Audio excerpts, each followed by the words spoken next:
जंगल हमारे सामने मंडरा रहा था। इसके घने पत्ते उन रहस्यों का अग्रदूत थे जो इसमें छुपे हुए थे।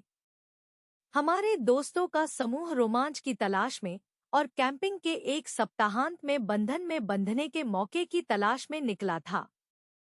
जैसे जैसे हम जंगल में गहराई तक गए, वातावरण एक भयानक एहसास से सघन हो गया, मानो पेड़ स्वयं हमारी हर गतिविधि को देख रहे हों।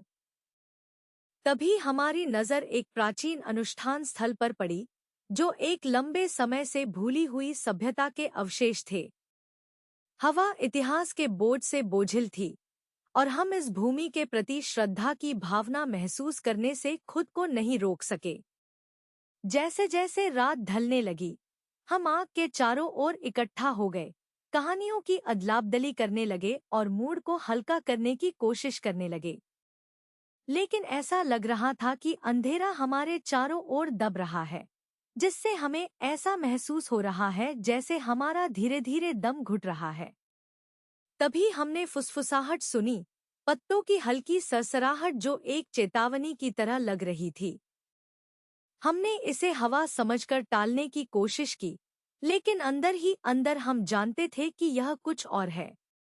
जैसे ही हम अजीब घटनाओं को समझने की कोशिश कर रहे थे, आग तड़क भड़क कर फैल रही थी, जिससे पेड़ों पर टिमटिमाती छाया पड़ रही थी।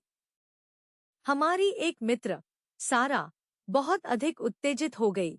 उसकी आंखें घबराहट भरी तीव्रता के साथ अनुष्ठान स्थल पर टिक गईं। वह एक प्राचीन संधि के बारे में बात करने लगी, जिसमें भूमि को खुश करने के लिए बलिदान की आवश्यकता थी। हमने इसे महज कल्पना समझकर हंस दिया, लेकिन जैसे जैसे रात बढ़ती गई, परछाइयां लंबी होती गईं, मानो वे स्वयं सुन रहे हों। और फिर पागलपन की एक लहर में सारा ने एक चाकू उठाया और उसे अपनी छाती में घोंप लिया। उसकी आंखें अनुष्ठान स्थल पर टिक गईं और उसने एक शब्द फुसफुसाया, बलिदान।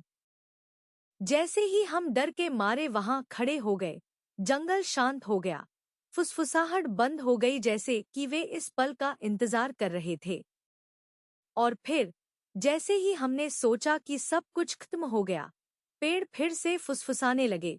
उनकी धीमी सरसराहट तेज हो गई, जब तक कि हम शब्दों को समझ नहीं पाए, और जो आवाज उन्हें बोल रही थी वह सारा की थी।